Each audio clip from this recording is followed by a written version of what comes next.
আসসালামু আলাইকুম ভিউয়ার্স, আশা করছি আপনারা সকলে অনেক ভালো আছেন। যাই হোক, আজ এমন একটি ব্লগ দেখতে চলেছেন যেটি ঐতিহ্যবাহী নওগাঁ জেলার নিয়ামতপুর থানার ঘুঘুডাঙ্গা গ্রাম। হ্যাঁ, ঘুঘুডাঙ্গা গ্রামের একটি বৈশিষ্ট্য হচ্ছে এই তাল সড়ক। আর এই তাল সড়কটি যুগ যুগ ধরে ঘুঘুডাঙ্গা গ্রামের ঐতিহ্য ধরে রাখছে। আর ভিউয়ার্স, এখানে এই তাল সড়ক ছাড়া আর দেখার মতো কিছুই নাই। যাই হোক, আশা করছি পরন্ত বিকালবেলায় এই তাল সড়কে আসলে অনেক ভালো লাগবে আপনাদের।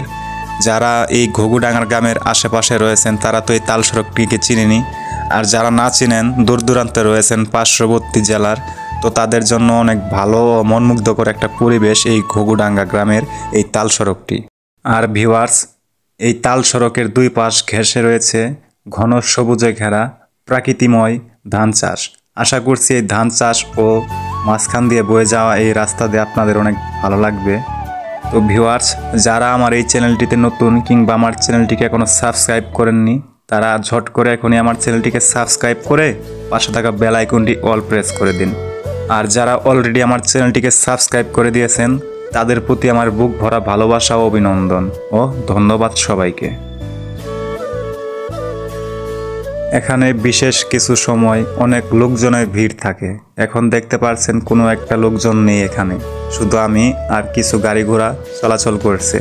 যাই হোক, কিছু কিছু সময় এখানে অনেক ভিড় থাকে, যেমন পবিত্র ঈদে কিংবা দেখা গেছে বছরের প্রথম দিকে কিংবা মাঝখানে কোনো আনুষ্ঠানিক দিনে, যাই হোক কোনো ছুটির দিনে এখানে অনেক ভিড় হয়ে থাকে।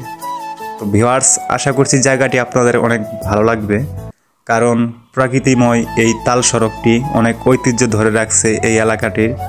আর ভিউয়ার্স, এই নওগাঁ শহরে দেখার মতো অনেক কিছুই রয়েছে। আমি আপনাদের পার্ট বাই পার্ট কিছু দেখানোর চেষ্টা করব ইনশাআল্লাহ।